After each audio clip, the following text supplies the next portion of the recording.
Look, you finally cracked it. Shopify dashboard is showing 800, sometimes 1,200 orders a day. 70% of those buyers are sitting in the US, mostly West Coast and Midwest.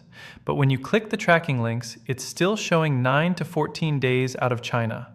Customers are hitting contact seller at 18%, and your refund rate just jumped another 4 points this month.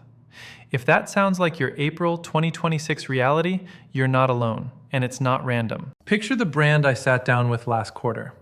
8 million ARR, heavy in consumer electronics and home goods, 90% sourced straight out of Guangdong factories. They were running pure direct from China fulfillment, sea for the bulk stuff, air for the hot SKUs. It worked fine when they were doing 200 orders a day. Then they scaled.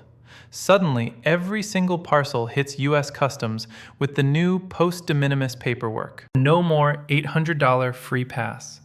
Even a $29 phone case now triggers formal entry, full Section 301 tariffs at 25% base, plus the extra IEEPA layer on China origin goods, plus brokerage fees that can add $100 to $200 per package. Here's the part nobody talks about in those short videos.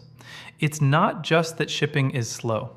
Since de minimis closed for China back on May 2nd, 2025, and went global for everybody on August 29th, that China origin volume got rerouted hard. Pacific lane capacity tightened up. Right now, April 2026, ocean spot rates on a 40-foot container from Shanghai to LA are sitting between $2,200 and $2,700. Down a bit from the winter spike, but still way above pre-2025 levels. Air Express jumped because carriers moved planes elsewhere. On top of that, every parcel now carries the tariff layer. Your landed cost per unit is no longer just product plus freight. It's product plus freight plus customs brokerage plus 30 to 50% depending on your HTS code. The real conflict is this. Your China factory cost advantage is still there on the production side, but the 2 to 5 day delivery your US customers now expect is physically and financially impossible on pure direct routes. So cart abandonment spikes at checkout because the shipping estimate looks terrible, and repeat purchase rate drops because the whole unboxing experience feels late and expensive. So here's the move that's actually working right now for brands at your volume. Velocity-based inventory split.